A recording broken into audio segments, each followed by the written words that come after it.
हेमंत सोरेन पैदा जब से हुए हैं, हमको नहीं लगता वो गरीबी में जिए हैं या पले हैं या बड़े हैं। आश्वासन ही तो दिया जा रहा है, आश्वासन भाषण, और उसके अलावा जो युवाओं का असली जो रोजगार के द्वारा राशन वो ही कैंसिल हो गया है, उसी पर मार हो चुका है। 3.25 करोड़ झारखंडियों को उन्होंने मजाक उड़ाने का काम किया इस बयान के माध्यम से कि यहाँ के हुआ सुअर पालो, मुर्गी पालो। ये जो धांधली वर्तमान सरकार कर रही है और युवाओं को जो लगातार 3 वर्षों से ठगने का काम कर रही है, आज युवा अपने आप को बेसहारा महसूस करता है इस राज्य में। आप देख रहे हैं सबसे विश्वसनीय चैनल वार्ता टाइम्स, सबकी वार्ता, सच की वार्ता। नमस्कार, जोहार। मेरा नाम हिमांशु कुमार है और इस वक्त हम आजसू कार्यालय में मौजूद हैं। यहाँ हमारे साथ आजसू छात्र संघ के कुछ लोग मौजूद हैं जो कि बातचीत करेंगे, क्योंकि एक यहाँ पर प्रेस कॉन्फ्रेंस का आयोजन किया गया था जिसमें कहा गया कि 12 तारीख को सरकार के खिलाफ जन आक्रोश रैली निकाला जाएगा। ये रैली इसीलिए है क्योंकि झारखंड में, जैसा कि आप पहले भी जान चुके हैं, कि नियोजन नीति रद्द कर दिया गया, और जब नियोजन नीति ही रद्द हो गया तो जेएसएससी का कैलेंडर भी रद्द हो गया। तो इसके खिलाफ यहाँ पर 12 तारीख को रांची में प्रदर्शन किया जाएगा। अगर पहले भी किया गया है छात्र लोग के द्वारा, युवा लोग विधानसभा का घेराव किया गया, लेकिन विधानसभा से पहले ही रोक दिया गया। तो इस बार क्या कुछ होने वाला है? देखिए, युवा दिवस के शुभ मौके पर, स्वामी विवेकानंद जी के जयंती के अवसर पर आजसू छात्र संघ ने ये तय किया है कि ये जो धांधली वर्तमान सरकार कर रही है और युवाओं को जो लगातार 3 वर्षों से ठगने का काम कर रही है, आज युवा अपने आप को बेसहारा महसूस करता है इस राज्य में। युवा अपने आप को असुरक्षित महसूस करता है, युवा का भविष्य असुरक्षित होता जा रहा है।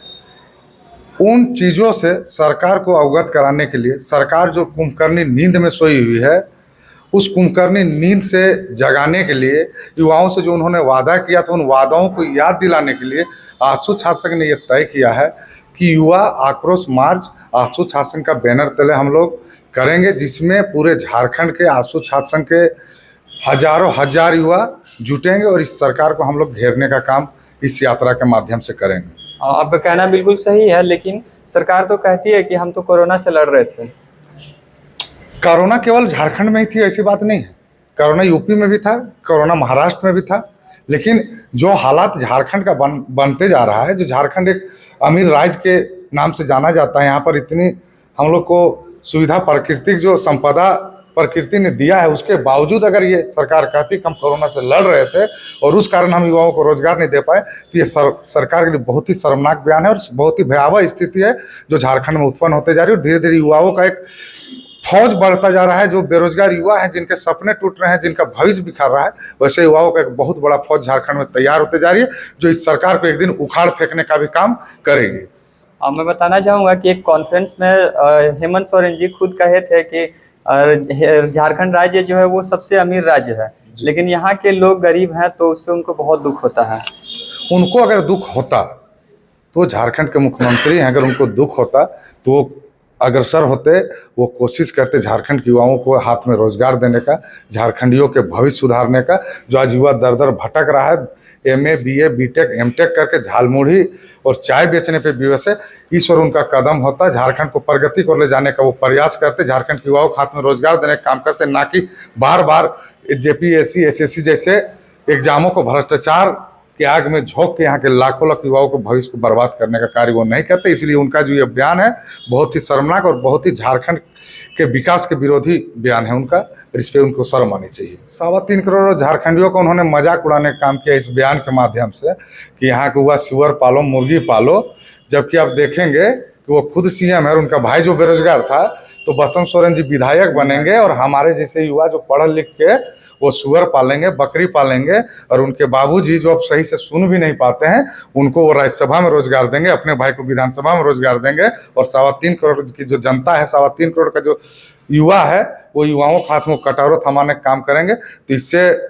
भयावह स्थिति हम लोग के लिए और इतना माने विवादित बयान और क्या हो सकता है, ये सोचने की बात है, और इस पर झारखंड सरकार को आत्ममंथन करने की जरूरी है। और समय आ रहा है, यहाँ के युवा उनको आईना दिखाने का भी काम करेगा, और आने वाले समय में ये भी पता चलेगा कि कौन सुअर पालता है, कौन बकरी पालता है, और कौन युवा के हाथ में रोजगार होगा।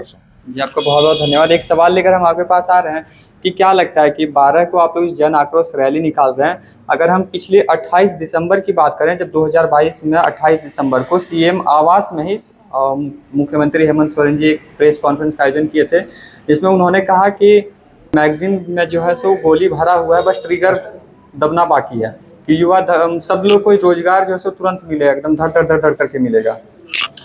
कुछ नहीं है, उम्मीद नहीं है क्या? देखिए, एक जो उनके हेमंत सरकार जो है, जो ये बयान उन्होंने दिया है, ये बहुत ही गिरा हुआ बयान है। और ये आप उनकी बेशर्मी तो देखिए।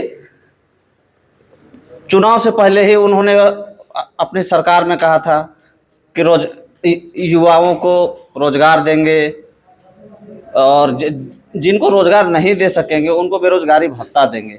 इतनी भयावह बातें कहकर भी उन्होंने सारे युवाओं को छलने का काम किया है। और इस बार भी उन्होंने खास तौर पे यही युवाओं को आकर्षित करने का प्रयास किया है कि जिस तरह उन्होंने पिछली बयान में कहा था कि जितने भी युवा हैं अंडा बेचो, मुर्गी बेचो, ये अगर इससे भी उनकी सोच गिरी हुई है कि अब युवाओं को बेवकूफ़ बनाया ही जा रहा है। और इससे छात्रों में काफ़ी आक्रोश है और युवा चुप नहीं रहेंगे।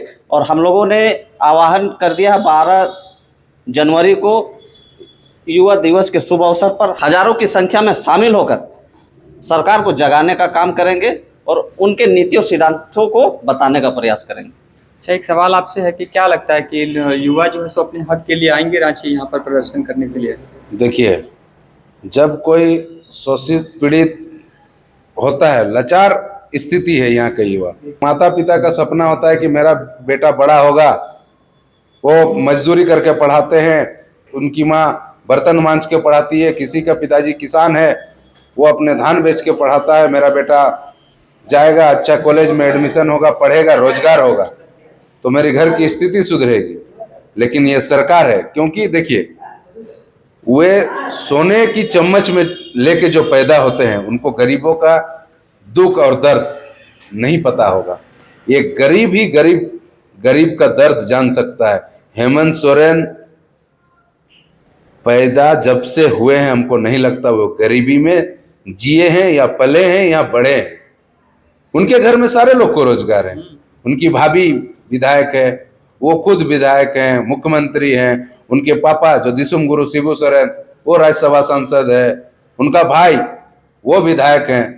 तो और क्या चाहिए उनको? सारा सुख सुविधा मिल रहा है। तो झारखंड जिस आदिवासी जिल मूलवासी की बात करते हैं उनको दर्द कहाँ से मालूम होगा? इसीलिए आगामी 12 तारीख को, 12 जनवरी को युवा दिवस के शुभ अवसर पर जन आक्रोश जो रैली हम लोग निकालने जा रहे हैं, हम पूरे झारखंड से छात्र छात्राओं को आह्वान करते हैं कि आइए, आज जो हम लोग का आजसू छात्र संघ, अखिल झारखंड छात्र संघ के बैनर तले हम लोग सरकार को घेरने का कोशिश करेंगे और उनकी जो नीति है, जो उन्हें बार बार युवाओं को ठगने का कोशिश कर रहे हैं, उस सभी चीज से जो कुंभकर्ण की नींद सोई हुई है जगाने का कोशिश करेंगे और सड़क से लेकर सदन तक ये आंदोलन हमारा चलेगा। जन आक्रोश रैली निकाला जाएगा, तो ये क्या लगता है कि सरकार इस आवाज़ सुनेगी?